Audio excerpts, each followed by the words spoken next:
하나님 말씀 보셨습니다. 하나님 말씀 에베소서 4장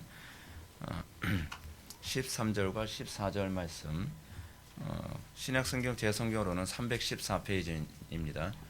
신약성경 314페이지 에베소서 4장 13절부터 14절까지 말씀 찾으셨으면 제가 봉독하겠습니다. 우리가 다 하나님의 아들을 믿는 것과 아는 일에 하나가 되어 온전한 사람을 이루어 그리스도의 장성한 분량이 충만한 데까지 이르리니, 이는 우리가 이제부터 어린아이가 되지 아니하여 사람의 속임수와 간사한 유혹에 빠져 온갖 교훈의 풍조에 밀려 요동하지 않게 하려 함이라. 아멘. 이 시간은 서양 철학과 신학의 역사 14번째 강의가 되겠습니다. 변증과 교부 부분을 살펴보도록 하겠습니다. 변증과 교부.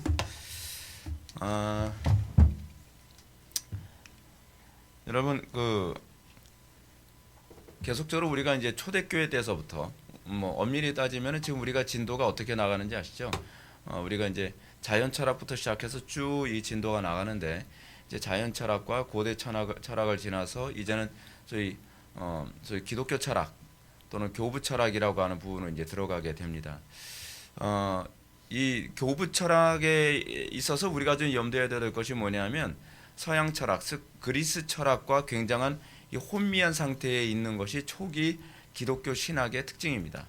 이거를 이제 존 프레임은 기독교 철학이다라고 이제 얘기를 하는데, 어떤 면에서는 참된 철학은 기독교 철학이겠죠. 신학이라고 얘기할 수 있겠습니다. 신학을 모르고서 우리가 사실 철학을 논할 수는 없습니다. 철학이 가지고 있는 한계성이 굉장히 심각하고요. 그리고 철학을 따라가게 되면 인간이 철저히 파괴됩니다. 그래서 우리가 신학이라는 관점에서 철학을 잘 분석해낼 줄 아는 그런 안목의 이 변화가 굉장히 중요합니다. 그런 차원에서 우리가 이제 정치라든지 문화라든지 사회를 보는 모든 관점도 신학이라는 관점에서 보는 것이 훨씬 적절하고 정확하죠. 자, 한번 그 서론 한번 읽어보겠습니다. 초기 기독교에서 2세기로 접어들면서 기독교는 사람들에게 많은 오해와 헛소문의 대상이었습니다. 이로 인해 교회는 사람들의 멸시와 박해의 대상이 됐습니다. 예를 들어서 기독교에는 근친상간을 하며 거룩한 입맞춤, 이게 성경의 그 부분을 오해해서 이제 그렇게 이해를 한 겁니다. 왜냐하면 교회 안에서 모두가 다 형제요 자매라고 이렇게 표현하잖아요. 형제와 자매라고 표현하는데 사도 바울이 내가 거룩한 입맞춤으로 너희를 문안하노라 라고 얘기하니까, 이거 근친상간하는 종교다, 아주 나쁜 종교다, 뭐 이런 식으로 보는 거죠. 또 인육을 먹으면서 비밀의식을 치르는 종교, 뭐죠? 성찬의식을 그렇게 오해를 한 겁니다. 내 살과 피를 먹으라. 그래서 사람들이 살과 피를 먹는다라고 하니까 인육 먹는 종교구나, 굉장히 심각하게 잘못된 종교다, 이제 그렇게 인식을 하게 된 거죠. 이런 상황에서, 이런 위기 상황에서 변증과 교부들이 등장하게 됩니다. 제가 이제 자주 말씀드리는 것처럼 기독교 신앙을요, 위기를 위기로만 보는 것은 별로 적절하지 않습니다. 그 위기를 극복함으로써 기독교는 항상 발전하고, 위기를 극복하고 위기를 믿음으로 우리가 받음으로써 오히려 거기서 기독교 신앙의 탁월함이 점점 더 선명하게 세워지는 거죠. 그러니까 제가 끝까지 읽고 제가 말씀드릴게요. 이런 상황 속에서 변증가들이 등장했는데요. 이들은 기독교에 대한 오해와 헛소문을 풀어주고 기독교 교리를 바르게 이해시켜야 했습니다. 특히 이들은 기독교를 공격하면서 기독교 신앙의 구별됨을 교리적으로 입증해야 했습니다. 때문에 이들은 기독교 교리를 체계화시키는 최초의 신학자로 등장을 합니다. 그러니까 최초의 신학자라고 해야 되면 이제 누구라고 보냐면 변증가들이라고 봅니다. 근데 이 변증가 교부들, 이제 오늘은 어거스틴까지 다루진 않지만 변증가 교부들, 그러니까 우리가 세 개로 이렇게 나누잖아요. 세 개 시대로. 하나는 사도적 교부 시대, 그리고 두 번째가 변증가 교부 시대, 그리고 세 번째가 니케아 공의회 시대, 뭐 이렇게 그렇게 나누죠. 니케아 공의 시대 바로 이전에 이제 누가 또 등장을 하냐면 어거스틴도 이제 등장을 하게 되고요. 오늘도 잠깐 언급하겠지만 아리우스가 또 등장하게 되고 아타나시우스가 또 등장을 합니다. 네, 아리우스와 아타나시우스 문제는 이제 다음 시간에 다루도록 하겠습니다. 왜냐하면 변증과 교부가 굉장히 사람이 많아요. 그래서 이걸 일일이 다 얘기하기에는 한 시간에 다루기가 좀 버거워서 아리우스나 아타나시우스 논쟁은 좀 빼고요. 그리고 어거스틴 문제는 다음 시간에 좀 잠깐씩 언급하는 것으로 니케아 공의 시대를 제가 언급하도록 하겠습니다. 근데 여기서 우리가 이제 좀 염두에 둘 것이 뭐냐면 기독교가 계속적으로 박해와 어려움을 당하니까 일단은 살아남아야 되잖아요. 살아남아야 되다 보니까 어떤 일이 벌어지냐면 우리의 신앙에 대한 오해를 풀어줘야겠다. 그리고 우리의 신앙에 대해서 잘못 정리된 부분을 좀 정리를 해야 될 필요성이 있다라고 하는 필요성을 느끼기 시작을 합니다. 저는 개인적으로 그런 생각을 해요. 오늘날도 지금 기독교가 어려움에 처해 있잖아요. 이단도 많이 등장을 하고 뭐 굉장히 교리적으로 혼돈스러운 그런 상황 가운데 있는데 제가 제 자신을 뒤돌아보면서도 느끼는 게 뭐냐면 제 신학이 왜 이렇게 점점 예리해지고 날카로워지고 이렇게 날이 쓰게 됐는가라고 하다 보니까 이거 좀 더 정확하게 이거 가야 되겠다라고 하는 것 때문에 점점 날이 서게 되는 것 같아요. 그리고 제가 살아가면 제가 항상 여러분들한테 그런 말씀을 드리지만 저는 교리에 관심이 가장 1차적인 관심은 제 영혼에 관한 문제거든요. 제 신앙에 관한 문제. 그래서 제 신앙에 관한 문제와 직결하면서 항상 머릿속에 항상 그 생각을 되게 많이 하거든요. 그러니까 여러분들은 이제 저는 그런 얘기 되게 많이 듣거든요. 그 목사님은 도대체 어떤 책을 보고 저런 설교를 하는지 모르겠다. 뭐 이제 어떤 책을 보셨습니까? 그러면 뭐 다 똑같은 책 보죠. 뭐 다른 책 보는 거 별로 없어요. 근데 다르지 않은 책을 보는데 어떻게 그런 교리나 그런 설교가 가능한가? 저는 항상 머릿속에 적용 가능한 교리에 대한 인식을 항상 찾아내는 데 관심이 있거든요. 성도의 견인 하는데 나는 과연 그 성도의 견인에 난 부합하는가? 견인이 뭘까? 제가 항상 그러잖아요. 견인이라는 단어 뭐 하나님께서 끌어주시겠지. 근데 전 그게 아닌 것 같아요. 그래서 그 단어에 대해서 계속 그 용어에 대해서 계속 그 역추적하고 성도의 견인이 의미하는 바가 알아보니까 하나님께서 끝까지 인내케 하시는 교리구나. 뭐 이런 거 하나씩 알아가면서 그러면 나는 끝까지 인내하고 있는가? 나에게서 날마다 끝까지 인내케 하시는 그 은총이 나타나는가? 그걸 계속 점검하는 거죠. 그리고 제 삶 속에서 어려움이 있으면 그 어려움을 내가 극복하게 되어지는 그 은혜가 나타나는가? 이 씨름을 하게 되는 거예요. 그러니까 기독교 신앙은요. 고민 안 하면 절대로 발전이 없어요. 그러니까 우리는 자꾸 어떤 기독교를 생각하죠? 속편하고 배부르고 등 따스하게 교회만 폼나게 왔다 갔다 하는 종교를 자꾸 생각하는데 그럴 때가 바로 기독교가 썩을 때예요. 여러분 언제 기독교가 항상 발전하고 언제 기독교가 정말 경건했습니까?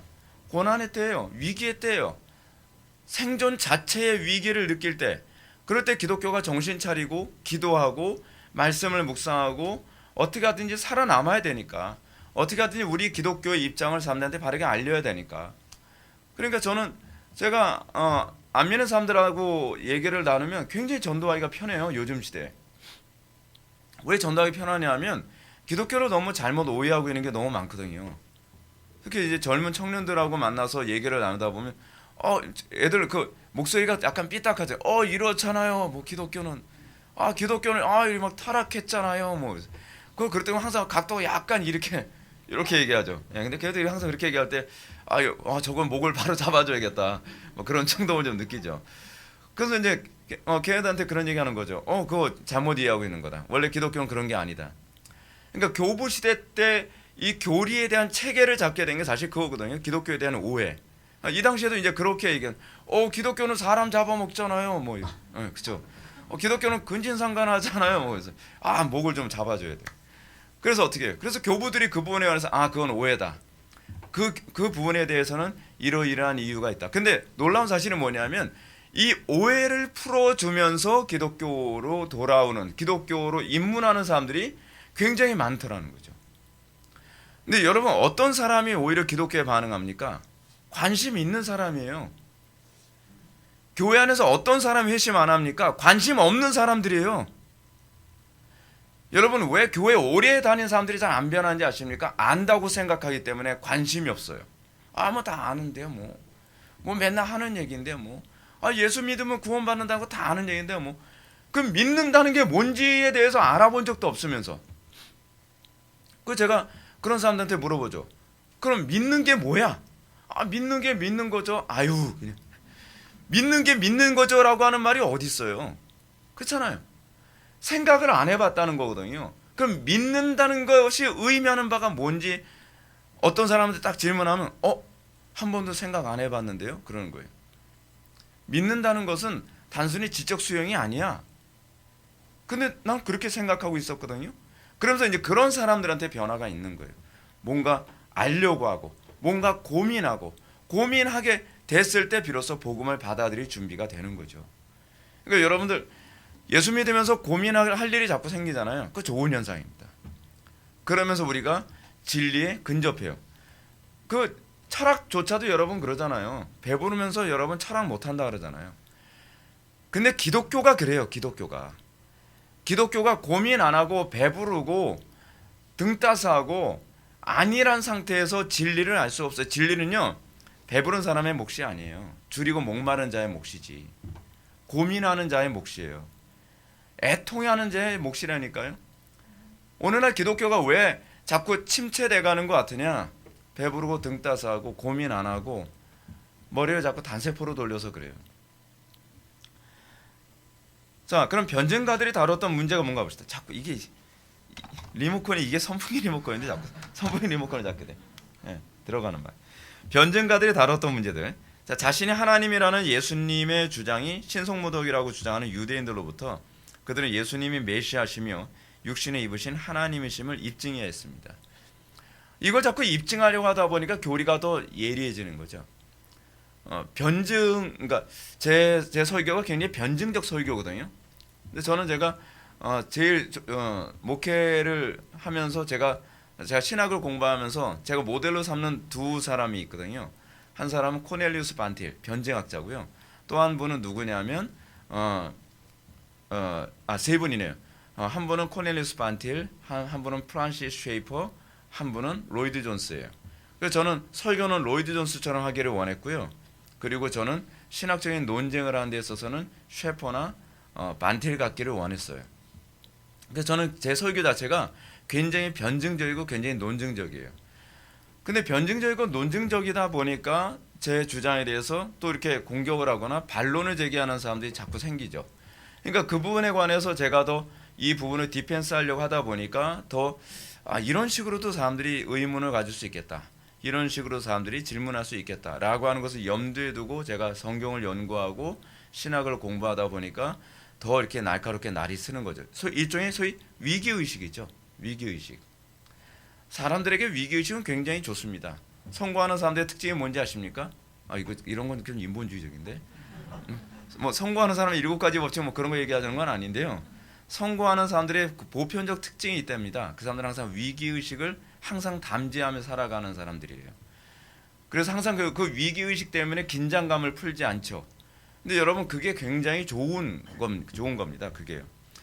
하여간 지금 유대인들의 공격 때문에 유대인들이 예수님이 하나님의 아들이라고 하는 것에 대해서 굉장히 신성모독이라고 생각을 했고요. 그것에 관해서 이제 변증을 해야 되죠. 그러면 우리가 이제 다음 시간에 살펴볼 문제인데 다음 시간에 우리가 뭘 살펴볼 거냐면 예수님의 두 본성 1인격에 관한 얘기. 그렇죠? 예수님은 완전한 인간이시면서 완전한 하나님이신데 그분이 하나의 인격을 가지고 계신다라고 하는 것에 관해서 논증을 해야 될 필요성이 있었어요. 이게 논증이 점점 격해져 가니까 더 예리한 교리적 체계를 잡아야 되는 거죠. 그러면서 이 변증가들에 의해서 이런 교리적 체계가 점점 체계화되어지고 그게 오늘날 우리까지 온 거예요, 여러분. 여러분, 우리의 신화의 선배들이 교리 만들자고 만든 게 아니었습니다. 근데 교리는 뭐 성경이 아니잖아요. 그러면서 교리를 반박을 합니까? 그런 얘기하는 사람들부터가 모순을 범하고 있습니다. 그 사람들이 우리가 얘기하는 신학적 관점이 교리이기 때문에 반박을 하기 위해서 그들이 항상 사용하는 것은 그들 나름대로의 교리입니다. 교리라는 게 뭐죠, 여러분? 교리란 성경을 바라보는 관점이거든요. 성경을 바라보는 관점이 없이 어떻게 다른 교리를 반박할 수 있죠? 성경을 성경대로 보자. 사실은 우리가 그거거든요. 성경을 성경대로 보기 위해서 교리라고 하는 체계를 세운 거예요. 왜냐하면 성경을 성경대로 안 보니까 성경을 자꾸 주관적으로 보거나 성경을 자꾸 철학적으로 해석을 하려고 하는 시도들이 계속 발전을 하니까 성경을 철학적으로 보지 마라. 성경을 주관적으로 보지 마라.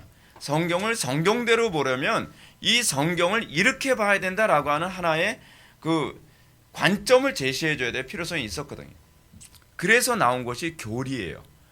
그러니까 우리는 교리를 추구하지 않아요. 그런 소리 하게 되면 그냥 당당하게 얘기하십시오. 무식한 것 하면서요. 그거는 자기가 모순을 범하는지 모르고 있는 거예요. 자, 두 번째로요. 황제의 권위에 도전하는 종교를 이해하는 유대인들을 향해서 변증가들은 기독교인들이 선량한 시민이며 예수님의 나라는 이 세상에 속한 것이 아님을 납득시켜야 했습니다. 특히 성찬식을 인육 먹는 것으로 거룩한 입맞춤을 근친상간으로 오해하고 비난하는 것을 논박해야 됐죠. 여러분, 지금 우리나라에서 지금 일어나고 있는 일이 지금 이런 문제 아닌가요? 어느 시대든지 항상 기독교는 국가로부터 공격을 받는 일이 비일비재했습니다.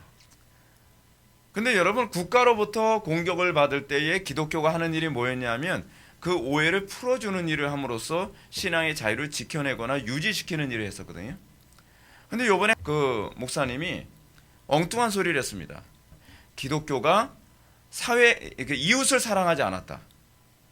오히려 정부가 기독교를 탄압하기 위해서 코로나 바이러스 발원지인 것처럼 몰아붙이고 기독교가 마치 이웃을 사랑하지 않는 종교적 이기주의인 것처럼 그걸 선동을 하고 포퓰리즘을 그것으로 사람들을 자꾸 선동을 하는데 그것을 오히려 호응을 해주고 있죠. 지금 요번에 이 발언은 굉장히 큰 잘못을 하고 있는 겁니다. 전통적으로 기독교는 항상 우리의 신앙에 대한 국가로부터 존중받기 위해서 항상 우리가 오해되고 있는 것을 풀어줌으로써 오히려 사람들로부터의 박해를 사전에 이것을 예비하고 이거를 디펜스하는 역할을 항상 했었는데 그렇게 하지 않았어요. 그 목사님 그거 굉장히 잘못한 겁니다. 그건요. 오히려 우리가 대변하지 못하는 우리의 억울함을 그분이 대변을 했어야 되는데 대변이 아니라 오히려 우리에 대해서 더 억울함을 더 심어줬죠. 그건 굉장히 잘못한 겁니다. 굉장히 잘못한 겁니다. 한국교회 교인들은 이 문제를 간단하게 봐서는 안 됩니다. 이 문제에 대해서 목소리를 내시는 분들이 목사님들이 여기저기 자꾸 나오는 건 굉장히 좋은 현상입니다. 그분들이 그렇게 함부로 발언하지 못하도록 해야만 합니다.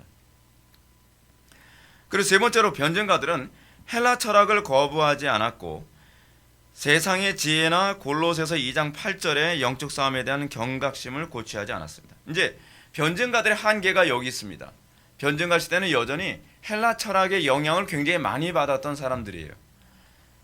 그러니까 헬라 철학의 영향을 자꾸 많이 받으면서 어떤 문제가 발생합니까? 자꾸 신학과 철학이 섞이는 일이 자꾸 생기죠. 좀 더 볼까요? 그래서 도리어 철학과 공통된 기반을 구축하고 철학자들의 옷을 입고 철학자들이 요구하는 학문적인 격식을 갖추려 했습니다. 그러니까 왜 교리가 자꾸 나왔냐면 시간이 지나면서 우리가 성경을 해석하는 철학적 관점이 들어가서는 안 된다는 것에 대해서 굉장히 공감하기 시작을 해요. 그래서 여러분들 왜 우리가 교부 시대의 가르침을 무조건 맹목적으로 따르는 것이 위험한지 아셔야 됩니다. 교부들이요 철학적 가르침에 동화된 사람들이 굉장히 많았어요. 그 대표적인 사람 중 하나가 어거스틴이었거든요. 근데 어거스틴의 초기의 글들을 보게 되면 주로 플라톤이라든지 아리스토텔레스에게 영향을 많이 받았습니다. 그러다 보니까 로마 가톨릭이 소위 가톨릭의 신학적 체계를 잡는 데 있어서 어거스틴의 초기 문서를 가지고 주로 체계를 잡았거든요. 그러다 보니까 그 사람들이 자기네들 신앙의 기반이 누구에게 있다고 얘기하냐면 자꾸 어거스틴에게 있다고 자꾸 얘기합니다. 그러면서 로마 가톨릭의 신학적 체계를 둘로 나누잖아요. 하나는 상층부는 소위 어거스틴의 신학, 하층부는 아리스토텔레스의 철학을 두 개로 이제 나누거든요. 근데 그걸 사실은 어거스틴이 가지고 있는 철학적 관점을 그대로 사용하고 있는 거예요. 근데 이제 칼빈이 종교개혁을 하면서 16세기에 종교개혁을 하면서 칼빈은 어떻게 했습니까? 어거스틴의 후기 문서를 통해서 그것이 틀렸다는 걸 반박을 하죠. 그러니까 어거스틴이 초기부터 완성된 신학을 가지고 있었던 게 아니거든요. 근데 초기부터 완성된 신학을 갖기도 어려운 상황이었고요. 그 당시에는 신학이 굉장히 빈약했던 상황이었으니까요. 그러던 상황에서 칼빈이 우리가 가지고 있는 신학적 전통이 어디 있냐? 바울과 어거스틴의 이 계보를 잇는 것이 바로 종교개혁의 이 노선이다라고 하는 것을 입증해낸 거죠. 그래서 굉장히 어거스틴의 말을 많이 인용을 합니다. 그러니까 여러분들 우리가 정말 그 교부들의 말을 인용을 하면서 교부 시대 때 이랬으니까 우리 관상기도 해야 된다. 교부 시대 때 이랬으니까 교부들을 따라야 된다. 그거에 여러분들 너무 쉽게 동화되지 마십시오. 교부들 중에서 잘못한 사람들이 되게 많습니다. 이제 뒤에서 우리가 또 얘기하지만 터툴리안이라고 하는 사람, 터툴리안이 삼위일체라고 하는 표현을 처음 사용했는데 터툴리안 천재라고 그랬거든요. 당대 최고의 지성인이라고 불릴 정도의 천재였는데 터툴리안이 나중에는 이단에 넘어가 버리고 맙니다. 신학적으로 굉장히 빈약하다 보니까 이런 문제가 발생하는 거예요. 근데 이런 오류를 계속 제거하면서 정점에 딱 이뤘던 시점이 어느 시점이냐 하면 16세기 종교개혁 시점이에요. 16세기 때 그 종교개혁자들이 다 천재들의 시대였거든요. 그때가요. 신기하죠. 그때는 지금 때보다 책도 별로 없고요. 지금보다 어떤 면에서 공부할 수 있는 여건이 굉장히 부족한 때였음에도 불구하고 그들의 어떤 지적 능력이 지금처럼 정보의 홍수 속에 살고 있는 우리보다 훨씬 뛰어나요. 그거는 제가 보기엔 공부의 방법론과 많은 관련을 맺고 있는 것 같습니다. 그래서 고전을 많이 공부하러 가는 이유가 거기에 있는 거죠. 하여간 루터가 천재였고요. 쯔빙글리 같은 사람도 천재였고요. 그 뭐 칼빈이나 그렇지 않으면 베자 이런 사람들이 죄다 천재였어요. 그러니까 천재 시대였대요. 그때 천재 시대. 그 사람들에 의해서 신학적 체계가 완전히 완성을 되게 된 것이죠. 사실은 종교개혁 1세대였던 루터의 신학도 굉장히 좀 부족한 부분이 많았습니다. 근데 그 루터의 그 신학을 완성시켰던 사람이 누구냐 하면 사실은 칼빈이거든요. 그래서 칼빈이 루터를 굉장히 좋게 평가하거든요. 부족함에도 불구하고. 그리고 루터조차도 노년에 이제 종교개혁 2세대다 보니까 칼빈의 글을 노년에 접하게 되거든요. 그래서 루터가 칼빈의 글에 전적인 공감을 하면서 만약에 동시대에 살았다고 한다면 같은 시대의 종교개혁 1세대였다고 한다면 뭐 성찬 문제라든지 이런 문제로 분열이 일어나진 않았을 것이다. 칼빈의 입장이 탁월하다라고 동의를 합니다. 네 번째로 이단 특히 영지주의 사상이 교회 안에 영향력을 행사했습니다. 영지주의는 플로티누스의 신플라톤주의보다 먼저 일어난 종교였죠. 근데 이제 이 부분이 이따가 우리가 터툴리안을 공부하면서 이제 보게 되겠지만 역사가 계속 반복돼요. 그러니까 어떤 철학적인 것에 대해서 그러니까 그리스 철학을 가지고 성경을 해석하려고 하는 입장에 대해서 굉장히 혐오를 느낀 그 관점이 어디로 가냐면 이 신비주의로 또 가버리게 되거든요. 그러니까 여러분 우리가 지금 이 교회사라든지 이 철학사를 우리가 공부하는 이유가 뭐냐면 사람들의 뇌가 항상 이런 식으로 움직이는구나. 사람들의 사고가. 그래서 이런 사고로 가게 되면 이런 식으로 이단에 빠지고 이런 식으로 사고하면 이런 식으로 오류에 빠지는구나 라고 하는 것을 살펴보기 위해서 우리가 지금 어려운 작업을 하는 거거든요. 근데 이거 하면서 여러분 자꾸 여러분들의 두뇌가 좋아지는 겁니다. 열심히 잘 들으셔야 돼요. 안 들으시면 여러분 손해입니다. 자, 첫 번째 우리가 살펴볼 사람이 저스틴 마터입니다. 저스틴 마터. 여러분들 책으로는 저스틴 마터라고 되어 있지 않고 유스티누스라고 되어 있습니다. 유스티누스.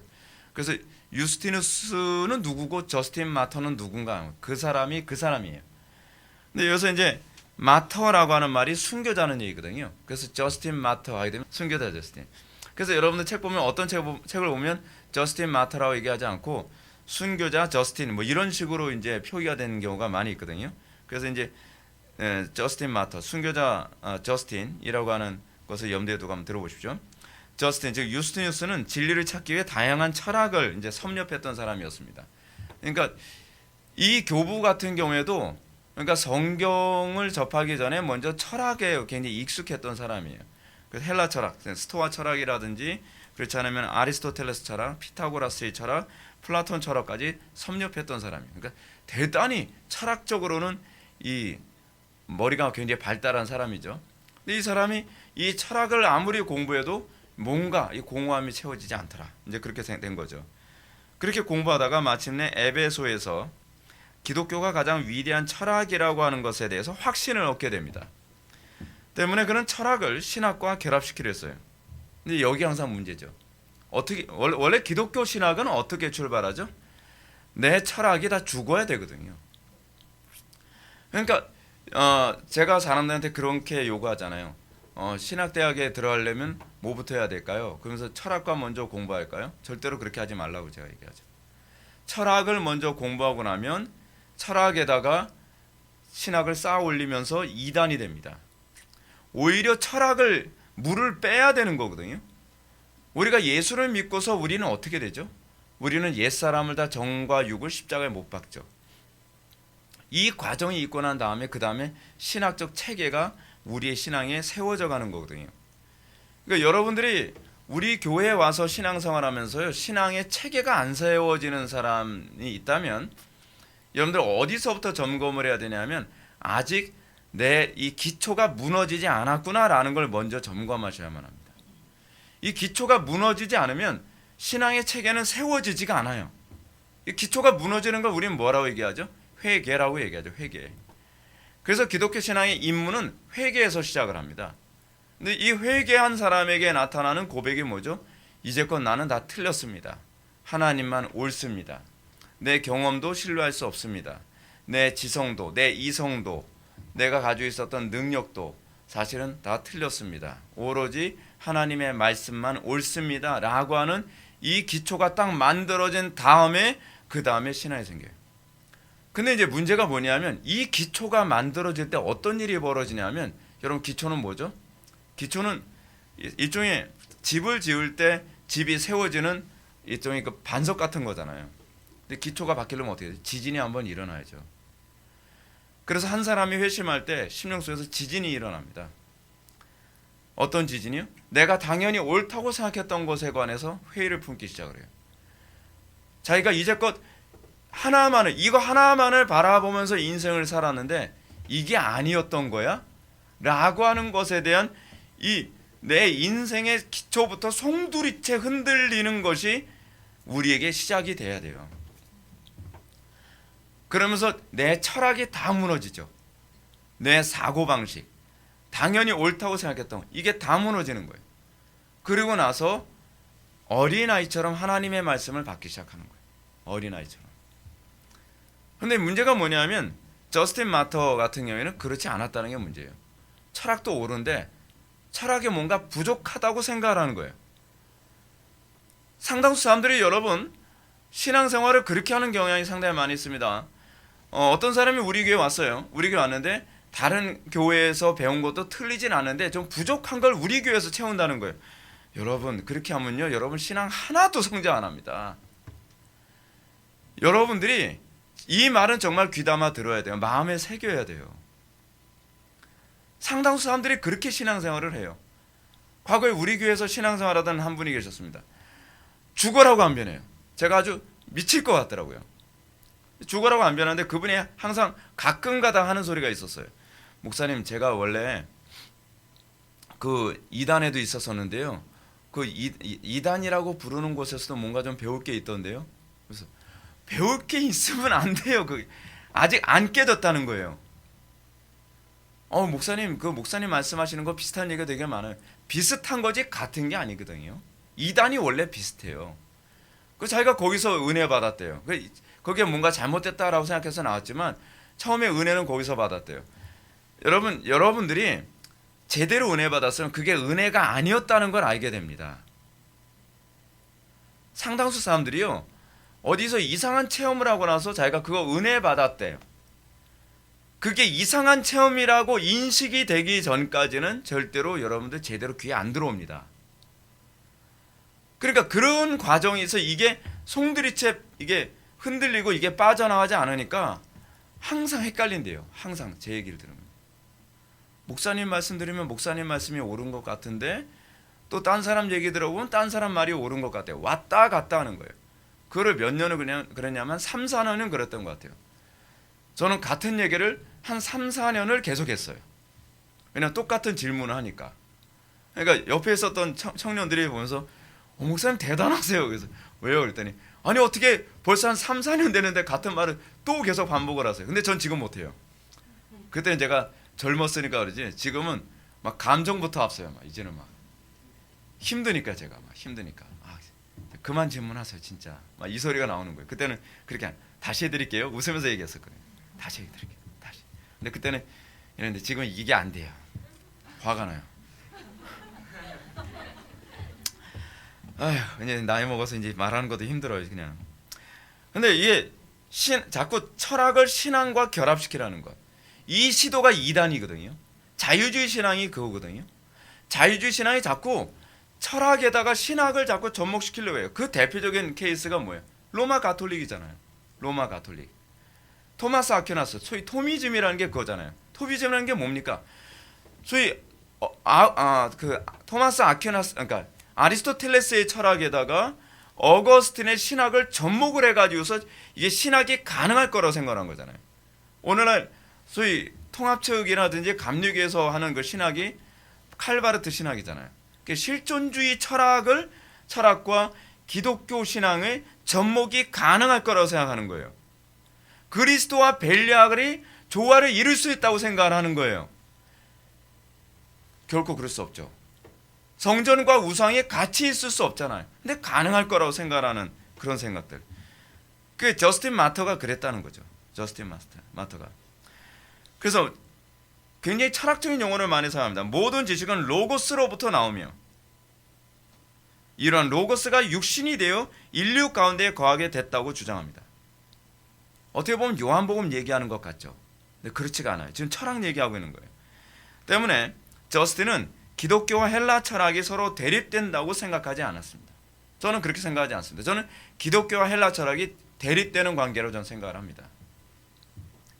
그런 변증가로서 학식이 있는 이방인들이 쉽게, 이게 문제가 그거예요. 학식 있는 이방인들이 쉽게 그리스도를 믿는 믿음을 받아들일 수 있도록 하기 위해서. 제가 사실은 목회하면서 제일 힘든 고민이 그거거든요. 이건 목회자적인 마인드가 그래요. 뭐냐면 사람들이 되도록이면 교회 와서 힘들어하지 않았으면 좋겠어요. 근데 여러분들이 우리 교회 와서 잘 적응하고 할렐루야 하고, 저도 여러분들하고 갈등 안 하고 여러분들하고 저하고 별로 부딪히지 않으면서 그냥 교인수에 차곡차곡 늘어가면서 서로 뭐 가끔 하다가 뭐 비 오는 날 라면도 같이 끓여 먹으면서 얘기 나누고 그런 관계였으면 좋겠어요, 저도. 근데 그렇게 안 된다니까요. 기독교 신앙은 그렇게 안 돼요. 근데 저스틴 마터가 그걸 꿈을 꿨어요. 몰라요. 이때는 라면이 안 나와서 그랬는지. 그래서 이 두 세계관의 차이를 최소화시키려고 무진장 노력을 했다는 거죠. 근데 사실은 이게 잘못된 시도였습니다. 초기 때 이 시도가 있었어요. 근데 이 시도는 계속적으로 일어나고 있습니다. 그럼 여러분들도 이런 질문하고 싶죠. 그럼 저스틴 마터가 순교까지 했는데요, 구원 받았나요? 안 받았나요? 묻지 마세요. 네. 몰라요. 근데 저는 순교했다고 해서 신앙이라고 생각하진 않아요. 그렇다고 해서 이 사람이 지옥 갔다, 저는 그렇게 생각하는 것도 아니에요. 이건 그냥 하나님께 맡기자고요. 뭐 왜냐하면 그 교회사 안에서 이 사람 지옥 갔다는 말이 없고, 이것이 우리의 관심사가 아니에요. 그리고 우리가 배우는 이 공부에서 그게 여러분들의 관심사가 아니고 제 관심사가 아니거든요. 그러니까 이랬다 라는 것만 그냥 알고 묻지 마세요. 저도 몰라요.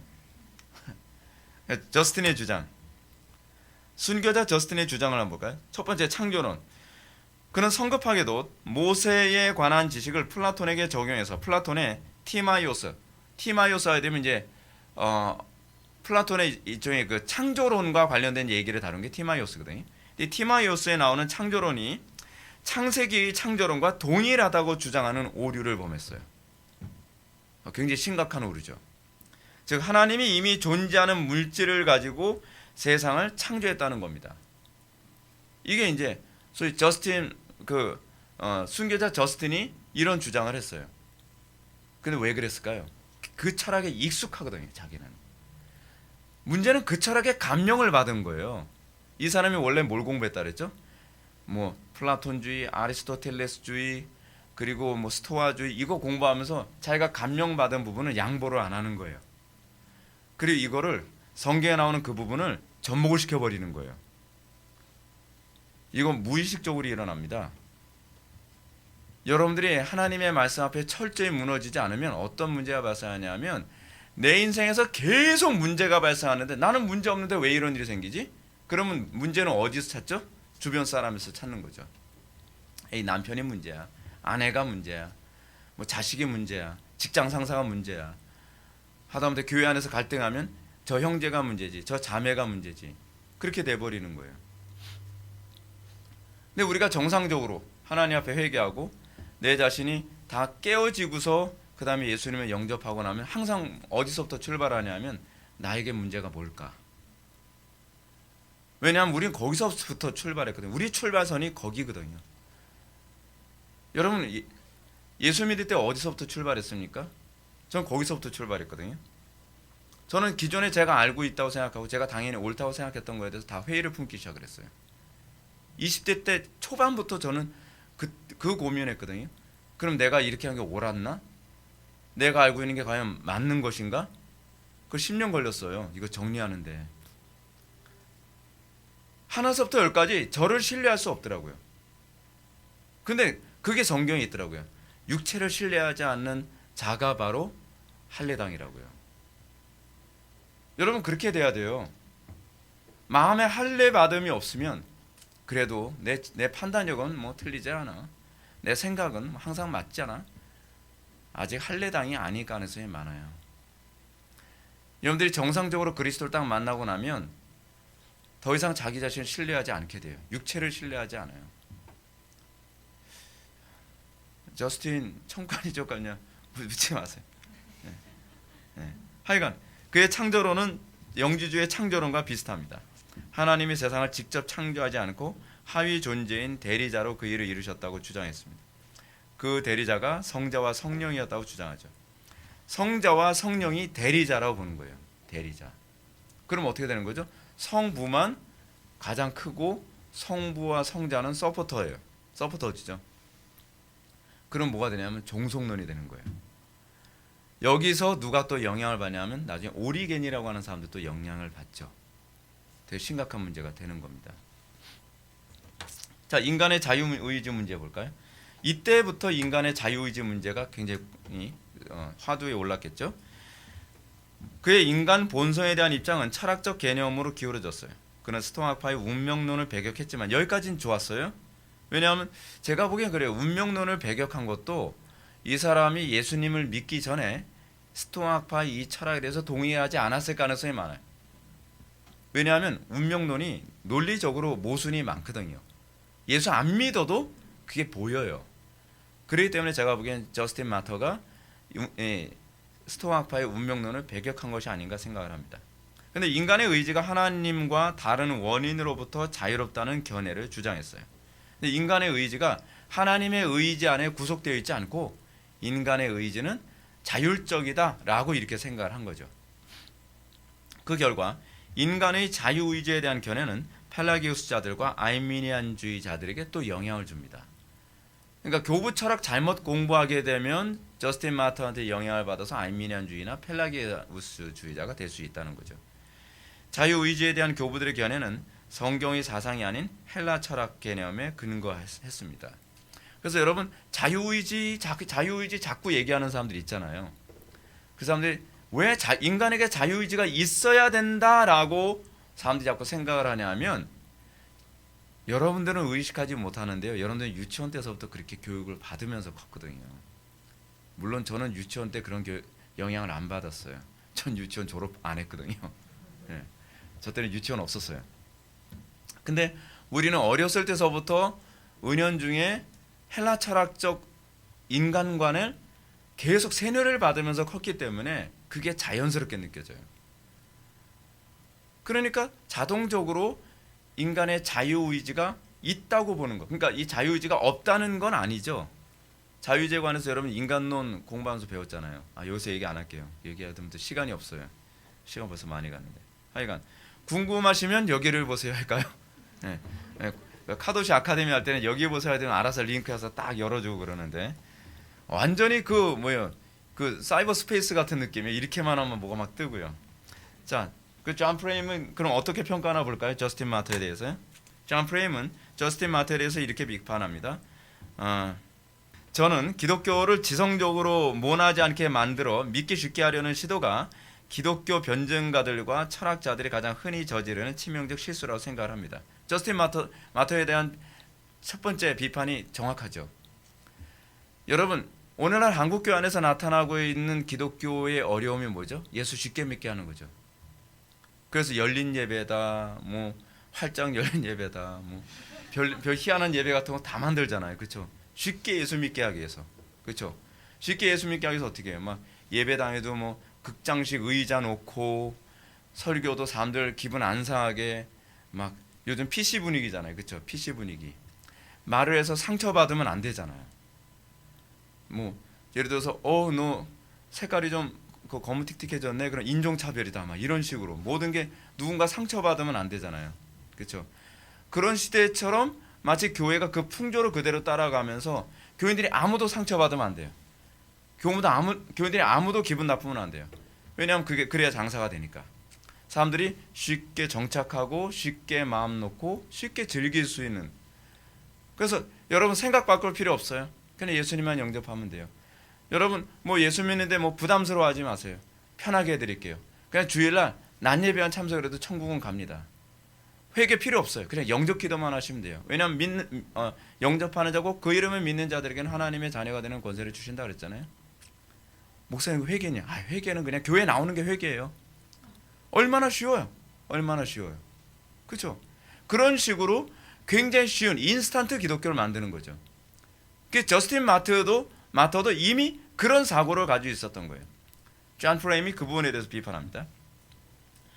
그런 시도는 사람들이 진리를 억누르는 부패하는 본성을 지니고 있기 때문에 하나님의 영을 통해 마음과 생각이 새로워져야 한다는 성경의 근본적 원리를 무시합니다. 더욱이 그런 식의 접근 방식은 기독교 신학 자체를 왜곡시킵니다. 이러면서 기독교가 타락하는 거예요. 이레니우스는 사도 요한의 제자 폴리캅의 제자였습니다. 그는 일평생 영주주의에 대항했는데 인생을 바친 교부였습니다. 요한이 영주주의와 싸웠죠. 그래서 요한복음, 요한 1, 2, 3서가 다 영주주의를 공격하는 내용들로 가득합니다. 특히 요한복음은 영주주의자들이 삼위일체론을 부정을 하기 때문에 삼위일체로서, 그래서 여러분 요한복음에서는 무슨 표현이 많이 나오죠? 예수님이 하나님이시다라는 표현이 요한복음 1장부터 계속 나와요. 그래서 기독론을 잘 보여주는 것이 요한복음이거든요. 그러다 보니까 요한에게 영향을 받은 제자 폴리캅도 뭐하고 싸웠을까요? 당연히 영주주의하고 싸운 거죠. 스승이 영주주의하고 싸웠으니까요. 그의 제자였던 이레니우스도 결국 영주주의와 싸웠어요. 그에게서 나타나는 특징은 오직 성경만으로라는 태도가 이제 여기서부터 이제 시작이 됩니다. 그는 자신의 철학적 능력을 입증하는 일엔 관심이 없었어요. 도리어 하나님의 계시, 즉 성경을 철학적 인식론의 기준으로 삼았죠. 하나님에 대한 지식은 기억이 아닌 계시를 통해서 얻어진다고 믿었습니다. 이런 차원에서 그는 성경 신학의 시조로 불리기도 합니다. 그러니까 오직 성경으로만 이라고 하는 이 사고가 이레니우스서부터 시작됐다는 차원에서 이레니우스는 참 높이 평가할 만한 인물이죠. 그의 또 다른 공헌은 예수 그리스도가 누구냐 하는 것, 즉 기독론을 처음으로 얘기했던 사람이죠. 근데 그럴 수밖에 없는 것이 뭐냐면 영주주의하고 싸우다 보면 이 부분에 대해서 다 대답을 해야 되거든요. 그죠? 자, 근데 이레니우스가 문제가 없는 게 아니에요. 이레니우스 문제를 볼까요? 그는 때로 죄와 유한성을 혼동했습니다. 그러니까 예를 들어서 인간의 유한성에 의해서 범하게 되는 한계성을 그것도 죄야 라고 얘기를 했다는 거죠. 그러니까 죄에 대한 개념이 아직 정리가 안 된 거예요. 그러니까 초기 기독교가 굉장히 어려웠던 게 뭐냐면, 여러분 제가 그 용어 강의 책을 낸 이유가 여기 있어요. 초기 기독교가요, 용어에 대해서 정리가 잘 안 되던 시대였어요. 특히 죄에 대한 정의가 어떤 이제 뒤에서 이제 보게 되면 될 텐데 다 도덕적인 문제로만 주로 죄를 인식을 했단 말이에요. 근데 여러분 죄를 도덕적으로 해석하는 관점이 어디서 나온 관점인지 아세요? 그 철학적 관점이거든요. 우리는 도덕적 관점에서 죄 문제를 다루지 않거든요. 기독교에서 죄의 문제는 하나님과의 관계에서 나오는 거예요. 하나님과의 관계가 벌어졌을 때 나오는 것이 죄죠. 그러니까 아직 이레니우스 같은 경우에도 죄에 대한 이 개념이, 용어에 대한 개념이 정리가 되지 않아서 인간의 유한성, 인간의 한계성을 자꾸 이걸 죄라는 관점을 해석한 것은 아직 그만큼 이 용어에 대한 개념의 정리가 많이 미흡했다라는 것을 보여주는 부분입니다. 두 번째로 그는 구원을 속죄가 아닌 성육신의 관점에서 이해했습니다. 무슨 얘기냐면 그리스도께서 성육신을 통해 인간의 삶의 모든 단계를 요약적으로 개괄함으로써 모든 인간을 하나님과 연합시켰죠. 무슨 얘기냐면 예수님이 성육신하는 과정이 있었던 것처럼 우리도 성육신하는 과정이 있어야 된다고 본 거예요. 그래서 성화라는 관점이 아니라 굉장히 신비적 관점으로 인식을 한 거죠. 그래서 나중에 동방정교회가 취했던 입장과 비슷한 이 견해는 보편 구원론의 개념을 은연중에 함축하죠. 무슨 얘기냐면 거룩하게 살려고 하는 몸부림 있잖아요. 선하게 살려고 하는 몸부림, 그런 몸부림을 가지고 있다면 또는 진리를 추구하려고 하는 관점을 가지고 있다면 철학자들도 구원받을 것이다. 보편 구원론에 관한 얘기죠. 복음을 몰라도 진리를 추구하려고 하는 그런 마음, 저는 거룩함과 선하게 살려고 하는 이런 마음을 갖는다고 한다면 그 사람도 구원받은 사람 아니겠느냐라고 하는 보편 구원론의 중요한 이 메시지를 던지고 있었던 거죠. 이레니우스가 이런 문제를 가지고 있었어요. 세 번째로 그는 구원을 말하면서 인간의 신격화를 암시하는 표현을 자주 사용을 했습니다. 그러니까 초기 기독교 때도요, 뉴에이지적인 성향이 있었어요. 왜냐하면 성경을 이해하는, 예를 들어서 성경에 그런 얘기잖아요. 말씀을 받은 사람들은 다 신이라 하지 아니하였느냐라고 하는 부분이요. 거기서 신은 우리가 하나님처럼 된다는 얘기가, 신성을 품는다는 얘기가 아니라요, 하나님의 형상을 회복하는 걸 얘기하는 거거든요. 그러니까 신학적인 미흡함이 이런 이레니우스 같은 천재들조차도 이런 오류를 범하게 만드는 거죠. 그래서 이레니우스도 유스티누스, 저스틴처럼 자유의지론적 개념을 받아들였어요. 여기도 철학적인 것을 최대한 배격을 한다고 하는데 결국 인간의 자유의지 문제는 저스틴의 입장을 그대로 따랐습니다. 자, 알렉산더의 클레멘트, 알렉산드리아의 클레멘트를 볼까요? 클레멘트는 북아프리카 알렉산드리아에서 활약했습니다. 그는 믿음과 철학의 관계에 대해 철학이 믿음을 갖게 만들 수 없지만 믿음을 지지하고 명확하게 하고 매혹적으로 만드는 데 기여한다고 생각을 했습니다. 상당수의 목사님들이 여기 빠져있는 분들 많습니다. 특히 개혁파 목사님들 중에서 장로교 목사님들이 머리 좋은 분들 굉장히 많거든요. 물론 감리교 목사님들도 굉장히 머리가 좋으신데 감리교 목사님들은 주로 이제 신학 과정 자체가 철학적으로 많이 공부를 하는 입장이다 보니까 가톨릭하고 굉장히 흡사하거든요. 그러다 보니까 그분들도 머리가 굉장히 좋은데 그분들은 주로 철학적인 관점으로 주로 머리가 많이 발달하셨고요. 우리 개혁파 장로교 목사님들은 교리 쪽에 머리가 발달하시면서도 불구하고 철학에 관심이 많으신 분들이 많아요. 근데 문제가 뭐냐면 철학이 위험하다는 관점이 아니라 철학을 통해 신앙에 접근할 수 있다고 생각하는 분들이 많아요. 그래서 교회 안에서 그래서 인문학을 가르치는 분들이 계신다니까요. 인문학을 긍정적인 의미에서 자꾸 가르쳐요. 굉장히 위험한 거거든요. 제가 다시 말씀드리지만 인문학은요, 독약입니다.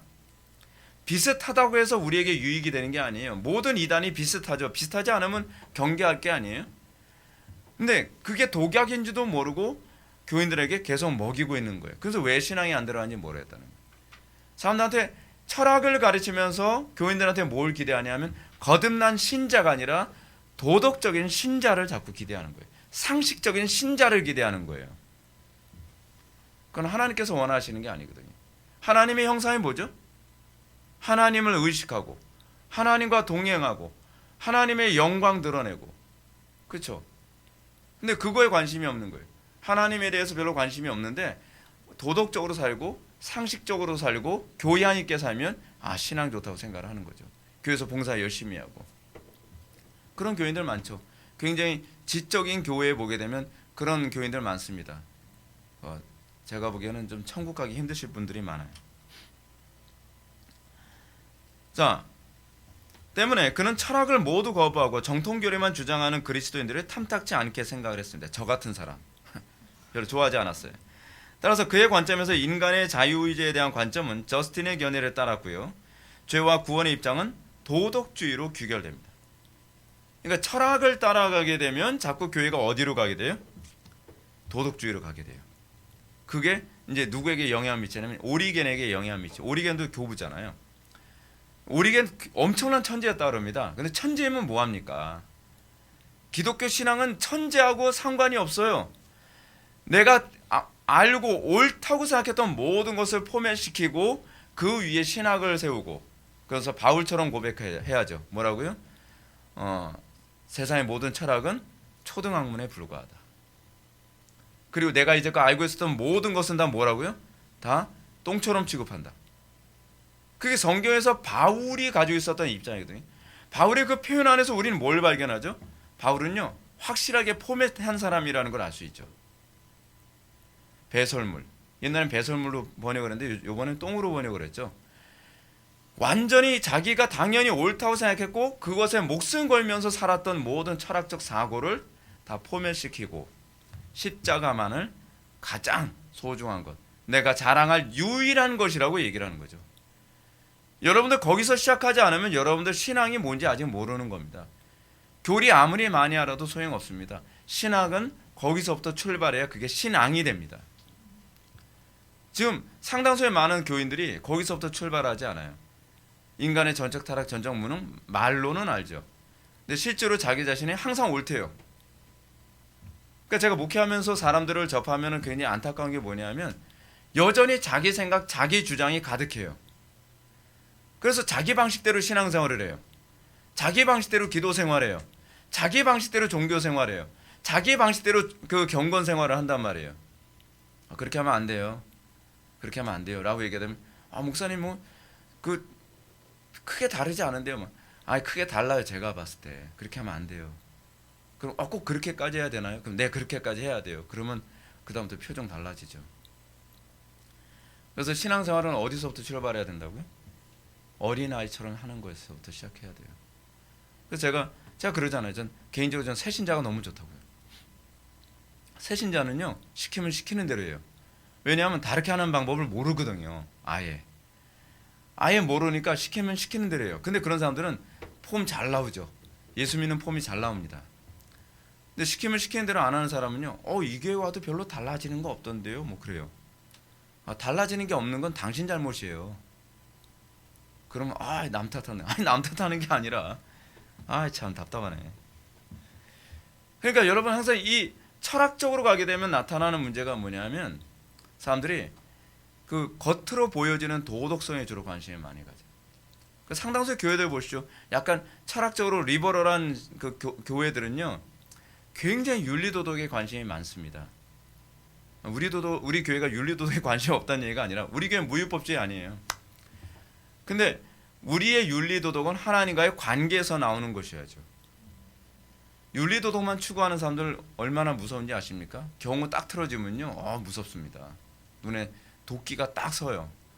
저런 죄인 그러면서요. 근데 우리는 죄인들을 바라보는 데서 윤리적 잣대, 내가 가지고 있는 윤리적 잣대로 보는 것이 아니잖아요. 하나님 앞에서 동일한 죄인이라는 관점에서 바라보는 거잖아요. 그러니까 여러분들이 이 윤리도덕에 관한 문제도 사고가 바뀌어야 됩니다. 그렇지 않으면 오리겐의 입장으로 가게 돼요. 별거 아닌 것 같은데 사람이 그렇게 쉽게 무너집니다. 신론과 기독론 봅시다. 클레멘트는 저스틴처럼 하나님은 이름이 없으시기 때문에 그분을 정확하게 일컫기 불가능하다고 했습니다. 하나님을 묘사할 때 그래서 이름을 대질 않아요. 하나님을 묘사할 때는 그분이 존재하신다라고 말하는 것이 최선이라고 봤습니다. 그리고 하나님을 올바로 아는 길은 오로지 신비적 경험을 통해서만 가능하다고 봤죠. 그는 신비주의를 신학적 인식론에 접목시킨 최초의 사상가입니다. 누가요? 클레멘트가요. 이런 식으로 또 신비주의로 갑니다. 철학에 빠지면 신비주의로 가요. 로마 가톨릭에서 신비주의가 되게 심하잖아요. 그냥 철학 때문에 그래요. 기독교는요, 이게 참 묘한 게 뭐냐면 기독교 체험 추구하죠. 근데 기독교는 신비주의 추구하지 않습니다. 그래서 어떻게 보면 개혁파 교회가요, 별로 신비로워 보이는 게 없어요. 왜냐하면 장풍도 안 쏘죠, 환상도 안 보죠, 예언도 안 하죠, 무슨 꿈도 안 꾸죠, 그죠? 근데 그게 왜냐하면 철학을 싹 걷어내면 그게 안 생겨요. 근데 거기에 철학이 들어오면 신비주의가 들어오고요, 그리고 미신이 들어오고요, 그리고 인본주의가 들어오고 그래요. 예수 믿는 거요, 굉장히 어렵습니다. 하나님 나라에 들어가는 건요, 하나님의 은혜 아니면 안 됩니다. 제가 신앙생활하면서 제가 매번 느끼는 게 뭐냐면 하나님의 나라에 들어가는 건요, 갈래길이 너무 많아요. 한 수만 개의 갈래길이 있는 것 같아요. 근데 그 수만 개의 갈래길 사이에서 정확하게 그 길만 걸어간다는 건 여러분 우리 힘으로 안 돼요. 그래서 제가 여러분들에게 항상 주님을 의지하라고 제가 말씀드리는 거예요. 요즘 우리 가정 예배하면서 시편을 계속 묵상하는데 시편에서 계속 나오는 다윗의 신앙 고백이 뭔지 아세요? 나는 무능하오니 주님께서 나를 항상 보호하시고 주님만이 나의 산성이요 방패요 요새 되십니다. 항상 범사에 주님을 의지하는 태도, 그게 우리가 추구해야 되는 태도죠. 여러분 신앙생활 주님 없이도 내 지식으로 잘 갈 수 있을 거라 생각합니까? 절대로 안 됩니다.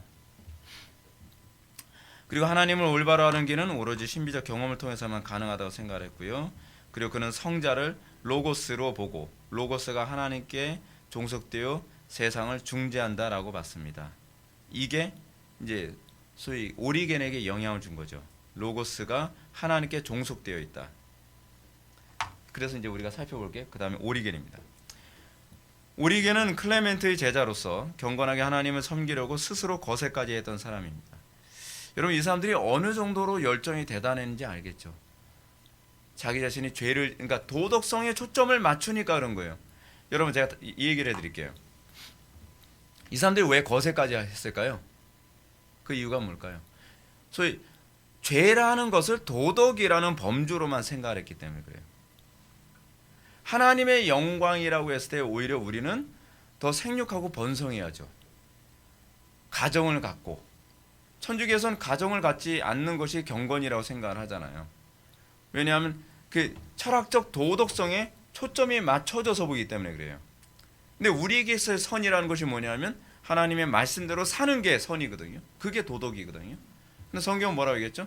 생육하고 번성하고 땅에 충만하라. 근데 이제 문제가 철학적으로 사고하는 사람은 아니 개돼지도 아닌데 뭘 이렇게 애를 많이 낳아. 여러분 예를 들어서 수산나 웨슬리가 애 몇 명 낳았죠? 19명.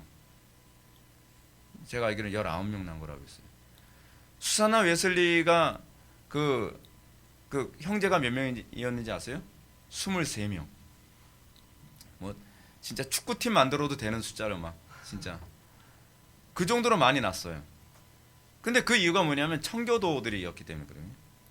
하나님께서 생육하고 번성하고 땅에 충만하라고 했기 때문에. 근데 철학적으로 생각하고 인본주의적으로 생각하는 사람이 봤을 때는 아유 무슨 짐승도 아니고 무슨 애를 그렇게 많이 낳아. 그런 거죠. 도덕성의 기준을 우리의 인간의 관점으로 보는 거예요. 근데 오리겐 같은 사람이 봤을 때 그게 별로 도덕적이지 않다고 생각하는 거예요. 나는 평생 결혼 안 하고 사는 것이 더 순결할 것 같아. 그러면서 거세를 하는 거예요. 그런 사람들에게 어떤 복음을 전하고 이해시킬 수 있을까 생각하다가 복음의 진리를 조금씩 왜곡시키게 됩니다. 항상 문제가 이거죠. 사람들이 저보고 그런 얘기합니다. 왜 이렇게 설교를 어렵게 하냐고요. 저는 이렇게 생각을 해요. 믿을 의지가 있으면 알아들을 거라고 저는 믿어요. 제가 어떻게 알았냐면 애들 포켓몬스터 만화 영화 나오는데 거기 뭐 진화론 뭐 이런 철학 용어 되게 많이 나오거든요. 그리고 거기서 나오는 괴물 이름은 제가 외우기도 힘들어요. 뭐 외래어로 막 되어 있어요. 근데 애들 다 외워요. 어떻게 외울까요? 관심이 있으니까. 왜 교회에서 목사님들이 교리적인 얘기, 신학적인 얘기를 하게 되면 교인들이 못 알아들을까요? 관심이 없으니까. 그죠? 그리고 목사님들이 그리고 또 왜 교인들을 다 이런 교리 얘기하다 다 재울까요? 본인도 관심이 없으니까. 그죠? 자기가 그거에 흥분돼 있으면 사람들은 막 이해시키려고 애를 쓰잖아요. 막 이해시키려고. 그러면 이해할 사람은 이해하거든요. 이렇게 막 애를 쓰는데 이해를 못하는 사람은요. 첫 번째는 이제 기초 지식이 없어서 이해를 못할 수 있어요. 좀 시간이 걸리는 거예요. 그런 분들은 나쁘지 않아요. 근데 시간이 오래 걸려도 계속 이해를 못한다. 그 이해할 의지가 없는 거예요. 왜냐하면 이해하려면 상당히 많은 뇌를 사용해야 되거든요. 원래 그러면서 기독교는 원래 머리가 좋아요. 근데 기독교는 머리를 다 나쁘게 만들어 버렸잖아요. 의식 수준도 낮춰버리고. 하여간 이렇게 사람들이 쉽게 예수 믿게 만드는 거예요. 그래서 설교 수준을 어떻게 만들어라? 요즘에요? 그러니까 새신자의 눈높이에 맞춰라. 성경적이지 않습니다. 항상 그러면 기독교는 타락합니다. 그래서 결국 오리겐은 5차 범종교회의에서 553년에 이단자로 정죄받습니다. 그의 성경 왜곡은 그리스도의 인성을 강조하다가 그분의 신성을 격화시켜 불균형을 초래했어요. 왜요? 사람들이 이해를 못하니까. 어떻게 두 본성의 1인격이 있다고 얘기하면 누가 알아들어요? 그러니까 알아듣게 만들려고 하다 보니까 성경을 왜곡하는 거죠. 그러면서 이단이 되는 거예요.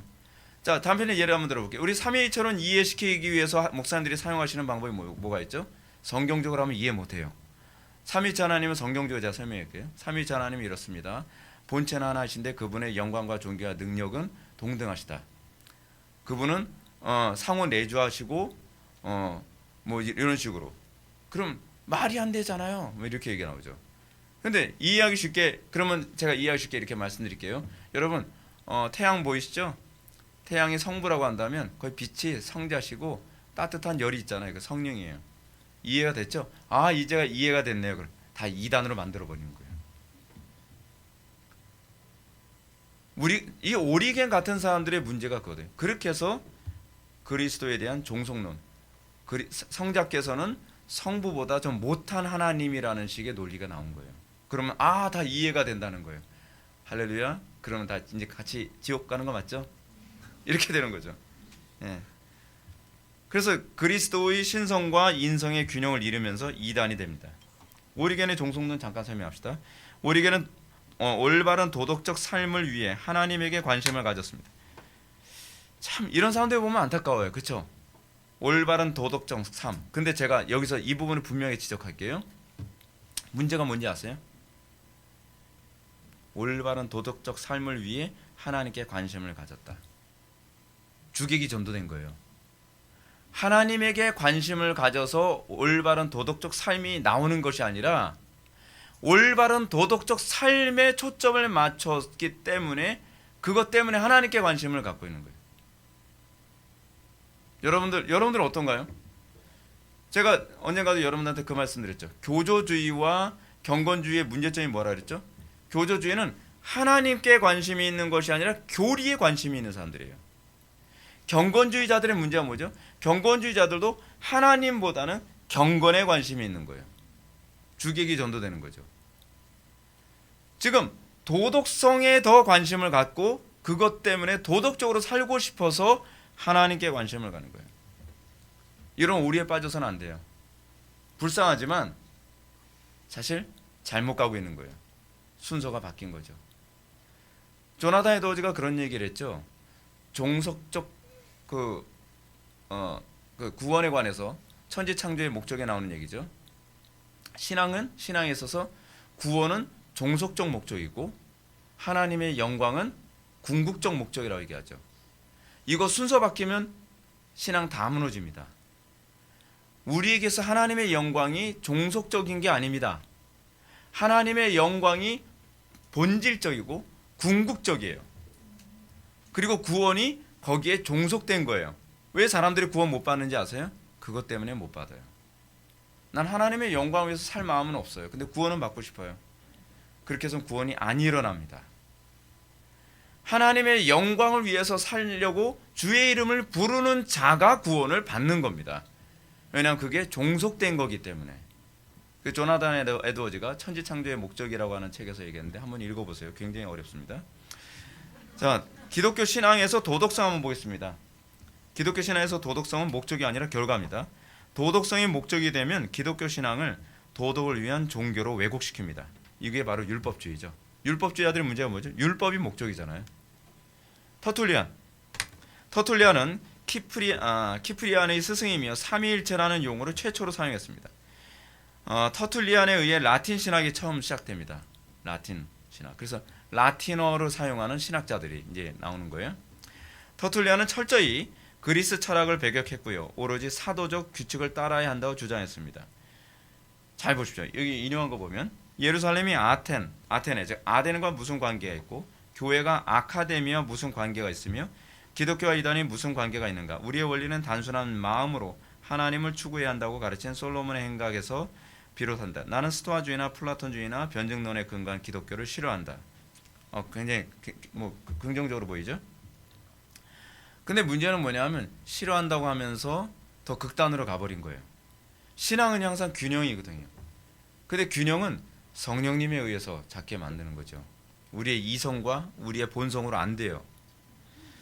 그도 오리겐처럼 하나님 앞에서 바르고 도덕적인 삶에 대한 열망이 가득했어요. 그 결과 오리겐처럼 사색적이 되어서 인생 말년에는 타락한 교회를 떠나 이단인 몬타누스를 따라 신앙을 전향합니다.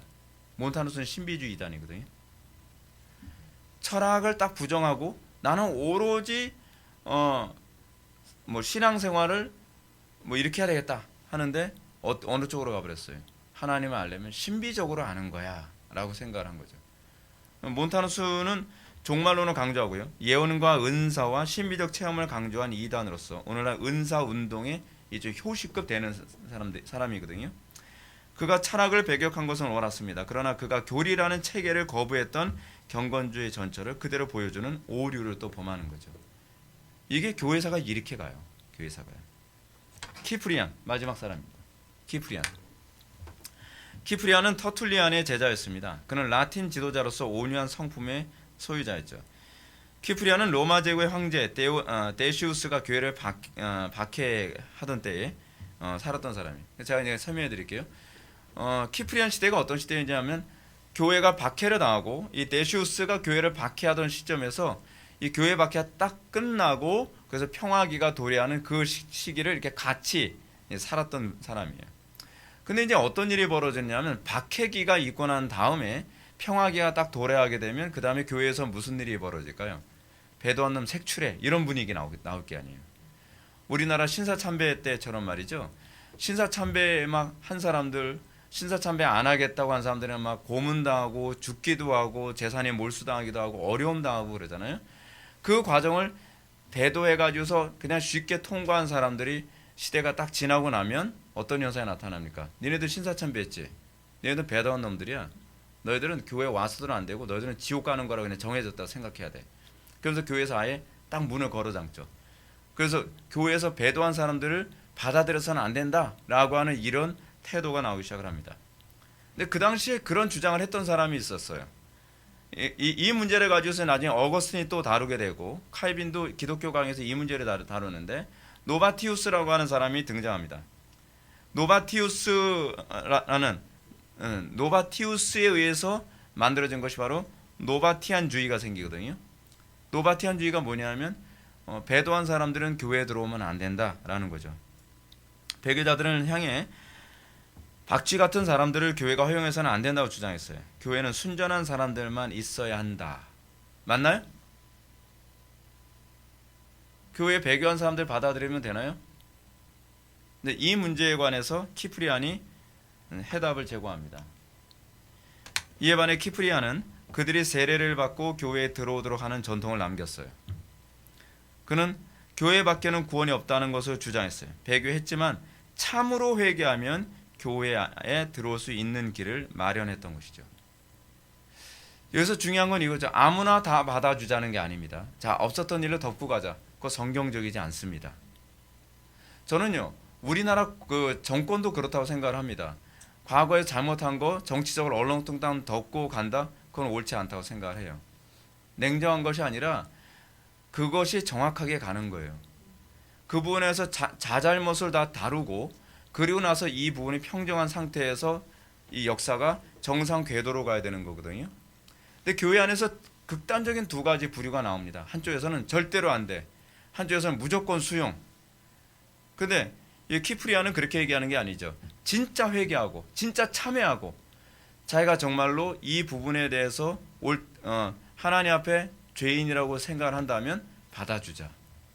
우리가 죄인을 용서해 준다는 건요, 먼저 전제가 있습니다. 자기가 잘못했다고 회개할 때에 용서해 주는 거예요. 우리는 오히려 이렇게 목이 곧은 사람들이 있습니다. 아니, 교회에서 죄인들을 포용해 줘야 될 게 아니야. 근데 왜 이렇게 딱딱해? 그러면 그렇게 얘기하는 사람은 자기 자신의 죄를 인정하고 있는 거예요? 인정하지 않는 거예요? 인정하지 않는 거죠. 우리가 교회 안에 동성애자들을 받는 문제에 있어서 받아들여야 됩니다. 그렇죠? 근데 동성애자들을 받아들일 때 우리는 전제가 뭐죠? 그거 회개한다는 전제에서 받아들인 거거든요. 그거 회개하지 않고 이게 뭐가 잘못됐어요? 괜찮은 거 아닌가요? 그럼 받아들일 수 없는 거죠. 예를 들어서 우리 교회 안에서 만약에 그런 일이 터졌다 칩시다. 교회를 아수라장으로 만들고 어떤 사람이 나갔어요. 근데 그 사람이 다시 들어오고 싶다고 한다. 그럼 오케이. 근데 철저히 회개한다고 하면 받아준다. 근데 그렇게 하지 않으면 받아주면 안 되죠. 과거에 그런 일이 있었어요. 나갔는데 다시 들어오겠대요. 오케이, 들어오세요. 근데 들어오시기 전에 이 부분에 있어서는 다시는 이런 일이 없겠다라고 분명한 그 고백을 하셔야 됩니다. 그랬더니 그 다음날 다시 그 연락이 왔어요. 저 안 갈래요. 오지 마세요. 그랬어요. 기독교가요 그렇게 말랑말랑하지 않습니다. 옳고 그름에 대한 선을, 저도 그런 말 할 때 되게 힘들어요. 그런 말 할 때요. 부담스럽고. 근데 그렇게 하면서 교회가 안정적으로 경건하게 커가는 거거든요. 이 문제는 이제 신사참여 문제나 코로나19 문제도 동일합니다. 여러분, 코로나19 문제로 인해서 예배를 계속적으로 유지했던 교회들, 우리 교회 같은 그런 교회들, 또는 한쪽에서는 예배 타협을 해서 예배를 안 한 교회들, 정죄할 문제가 아니죠. 이 부분에서 참여한다면 그 교회들을 우리가 사랑하고 포용해야죠. 근데 참여하지 않고 오히려 지금 더 목소리를 내고 있잖아요. 그렇게 가야 되는 거예요. 결론 들어왔습니다. 변증교부 시대는 기독교 박해와 교리적 혼란 등으로 인해 끔찍한 몸살을 앓았던 시기였습니다. 이 시기에 교회를 세상으로부터 지키고 교회의 순수성을 유지하도록 도움 준 사람들은 바로 변증가들이었습니다. 이분들의 공로는 인정해야 돼요. 비록 변증가들 가운데 이단에 빠지거나 혹은 이단이 된 사람도 있지만 이 혼란스러운 과정을 통해서 교회는 성숙하게 됐습니다. 한순간에 이런 교리적 체계를 얻게 된 게 아니라는 거예요. 교회사의 이 과정을 생각한다면 오늘날 교회를 향한 공격과 철학적 혼란이 심각한 시기에 교회가 교리를 견고하게 세우는 것이 얼마나 중요한 것인지 다시 한번 생각하게 됩니다. 우리가 다시 한번 이 변증 교부들 시대를 다시 한번 생각하면서 우리에게 주어진 교리가 얼마나 정말 힘들게 어렵게 주어진 것인지, 그리고 이 교리를 우리가 얼마나 귀하게 여기고 사수해야 될 것인지를 다시 한번 생각하게 됩니다. 다 같이 기도하시겠습니다. 사랑이 많으신 하나님, 우리가 오늘 이 시간 변증 교부들을 살펴보면서 성경에 대한 신학적 체계가 세워지는 것이 얼마나 힘들고 어려운 일이었는지를 다시 한번 살펴보게 해 주심을 감사드립니다. 우리에게 주어진 이 귀한 진리, 우리에게 주어진 이런 귀한 교리적 체계를 우리가 결코 사소하게 취급하지 않게 하여 주시고, 하나님의 말씀을 믿되 우리의 정과 육을 다 십자가에 못 박고 우리가 정결한 마음으로, 어린아이 같은 마음으로 주의 말씀을 받아 날마다 30배, 60배, 100배의 결실을 맺는 신앙인들이 되게 하여 주옵소서. 예수님의 거룩하신 이름으로 기도 올립나이다. 아멘.